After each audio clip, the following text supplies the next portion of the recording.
Hi friends, నేనైతే మళ్ళీ బావి దగ్గరికి వచ్చాను. ఈరోజు అయితే మేము టమాటా చెట్లు అన్నీ పీకేస్తున్నాము. చూడండి, మా మమ్మీ వాళ్ళు పీకేస్తున్నారు. మా మమ్మీ మా అన్న కలిసి ఇలా 2 చేతులతో పట్టుకొని పీకేస్తున్నారు. కవర్ ఏమాత్రం డ్యామేజ్ లేకుండా. ఇలా కవర్ డ్యామేజ్ అవుతుంది.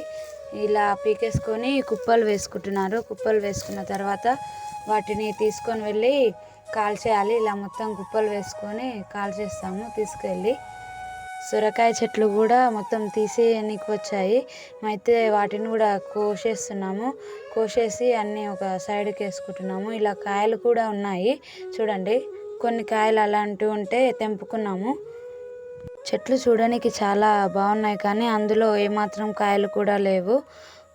అలాగే ఈ టమాటా తోటలో కొన్ని టమాటాలు ఉన్నాయి. నేనైతే తెంపుతున్నాను. ఇప్పుడు వెళ్ళి తెంపాలి. ఇలా మంచి మంచి ఉన్న కాయలే చూసి ఏరుతున్నాను. అవన్నీ ఏరి ఒక బాక్సులో వేసుకొని ఒక బకెట్ అయ్యేంత వరకు తెంపినాక ఇంకో బకెట్ అయ్యేసరికి 2 బాక్సెస్ అవుతాయి. వాటిని మా డాడీకి ఇస్తే అమ్మేస్తాడు. ఈ చెట్టుకు చూడండి ఎన్ని ఖరాబ్ అయినాయో కాయలు. అందువల్లనే చెట్లు పీకేయడం జరిగింది. Bye bye. నెక్స్ట్ వీడియోలో కలుద్దాం. బాయ్.